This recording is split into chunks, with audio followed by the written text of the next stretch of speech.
Chat, I was wrong. U.S. retailers publicly scrap some DEI initiatives while quietly supporting others.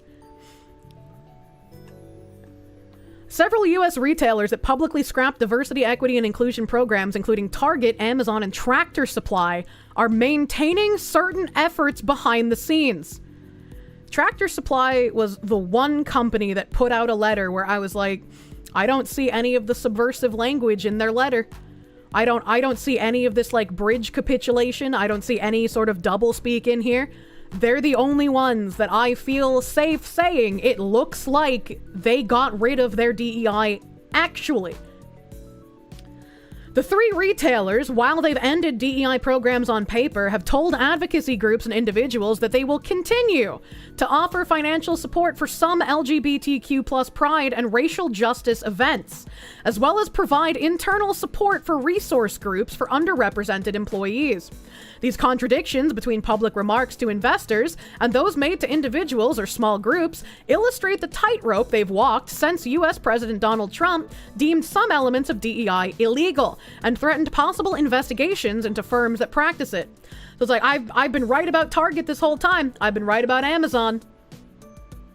I trusted too much with Tractor Supply. I said it sounds like they're actually getting rid of it, and I was fucking wrong. Which is really depressing to think about. Advocates say DEI programs aren't exclusionary policies, but are needed to redress long-standing bias, inequality, and discrimination, while detractors counter people should be hired solely on merit without taking into consideration gender or race. Companies are trying to thread the needle, stay true to corporate values, satisfy various stakeholders, but reduce legal risk, said Jason C. Schwartz, an employee law partner at Gibson Dunn, who advises corporate clients on their DEI practices.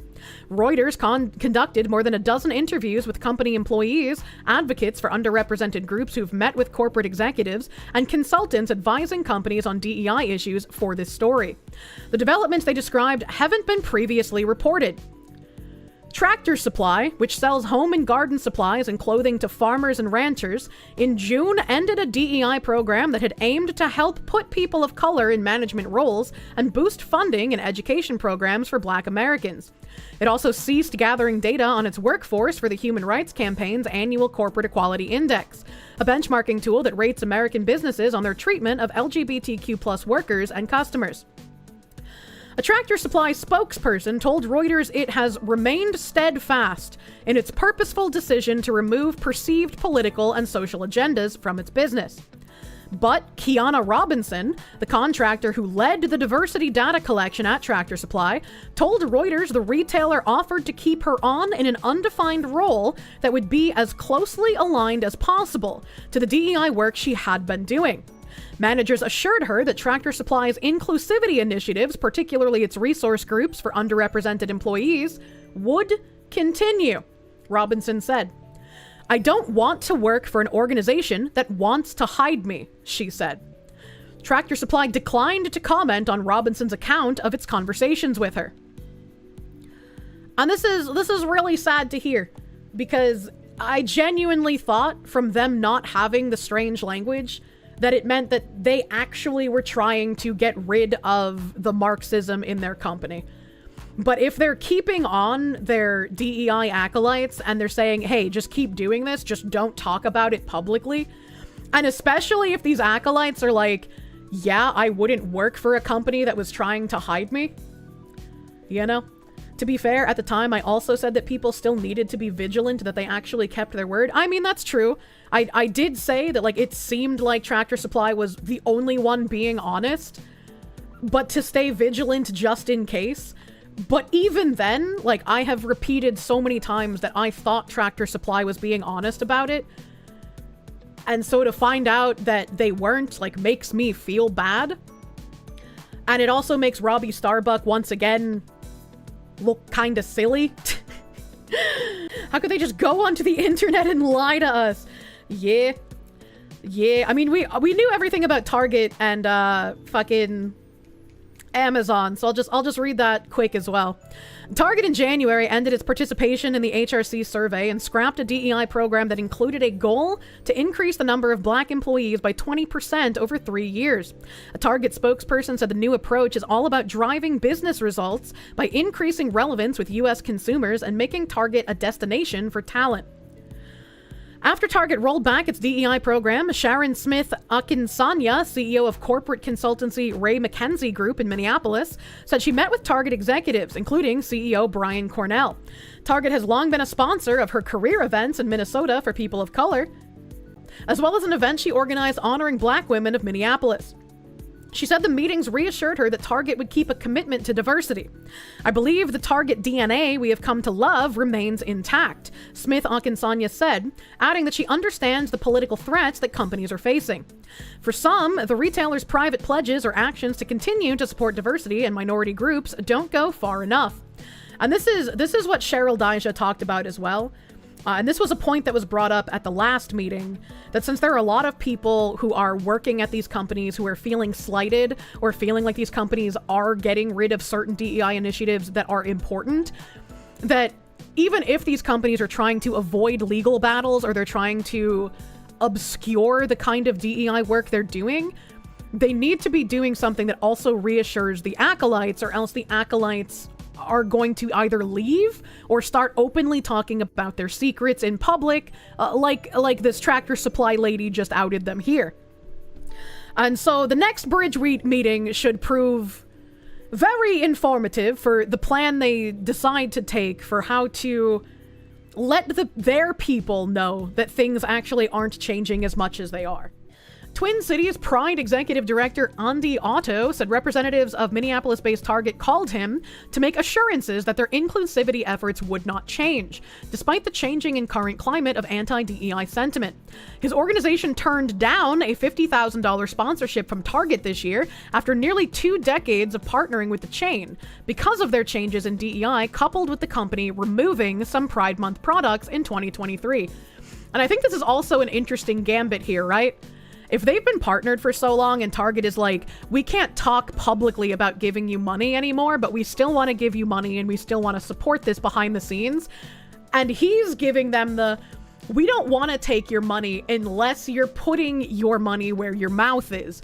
We want you to be unequivocally aligned with our mission and our goals of cultural change, or else we're not going to take your money either. That's an interesting gambit. And, Target might start capitulating to some of these things. I hope they don't. Nudge, nudge, wink, wink. Nods a good wink to the blind bat. Twin Cities Pride did not accept a sponsorship from Target this year because the company would not specify how it would continue to support LGBTQ+ shoppers and employees to the organization's satisfactions, Otto said, calling Target's move away from DEI problematic. Turning down Target's money is a form of protest, a move that he says sends a message to Target that they can't have it both ways. I'm glad he literally reiterated what my thoughts were. Similarly, when Black business leader Shaletta Brundage learned that Amazon had rolled back some DEI programs, she dropped the online retailer as a $10,000 sponsor of her annual Black Entrepreneurs Day, held at Minnesota State Capitol. I think, as someone who has spent time looking into these companies, I think these people are overreacting because, again, these companies aren't changing anything. They're just changing what they're publicly saying. And these people are like, it's not enough for you to keep doing the work. I need you to put yourself in the bullseye and take damage from opposition for doing the work. They love that damn word, problematic. A company representative tried to downplay the changes during a subsequent phone call, according to Brundage, but it did not change her mind. We've been working to build a diverse team for many years and are committed to continuing on that path, Amazon spokesperson Kelly Nantel said. You'll see us continue to inspect and evolve our programs to help us do this really difficult work well. Amazon did not comment on Brundage's account. picking their battles, some companies are keeping DEI programs despite political and legal risk. Investors at Apple voted against proposals to curtail DEI during its shareholder meeting in February. A day later, Trump said in a post on Truth Social that Apple should get rid of the DEI rules. Apple did not immediately respond to requests for comment, but the company's website says it is continuing to create a culture of inclusion, belonging, and collaboration where everyone can do their best work. And see, it doesn't matter if they change their acronym to IBC. It's still DEI, it's still affirmative action, it's still all of these nonsense things that have chameleoned over the years. The acronym doesn't matter. Costco wholesale shareholders in January voted down a proposal to curb its DEI initiatives. A week later, 19 Republican attorneys general demanded Costco notify the states within 30 days whether it will repeal its DEI policies or provide an explanation for maintaining them. Costco did not immediately return a message seeking comment. But the list of companies removing DEI programs in recent months has expanded to include Paramount, Walmart, Lowe's, PepsiCo, McDonald's, John Deere, and others. Walmart, PepsiCo, Paramount, and McDonald's confirmed changing their DEI programs, while other companies did not immediately comment. Lawyers say that as executives calculate which programs to eliminate and which to keep, they're considering both legal and political risks. Although U.S. Attorney General Pam Bondi on February 5th threatened to criminally prosecute companies with illegal DEI programs that exclude individuals based on race or sex, she did not explicitly define illegal. Lawyers say in a memo that she said her mandate does not prohibit educational, cultural, or historical observances that celebrate diversity, like Black History Month. I'm sure that won't get exploited in any way, shape, or form. Black Women Talk Tech co-founder Regina Gwynn said it's seeing continued support from some companies that sponsor its events for Black women founders and tech workers. But some sponsors requested to have their names left off of marketing materials out of fear of political and legal retribution. The programs most often retained, Gibson Duns Schwartz said, are the ones tied to relationships with customers and employees. Sponsorships of events benefiting underrepresented groups, employee groups that create a sense of community at work, and cultural events like Black History Month. Companies are essentially picking their battles, he said, or trying to avoid battles altogether. And I mean, again, we knew most of what this article's talking about already. The only disappointing thing is that Tractor Supply Co. is apparently doing exactly what all of the other companies are. They weren't really walking back their DEI. They were just making it less public, which makes it real sad.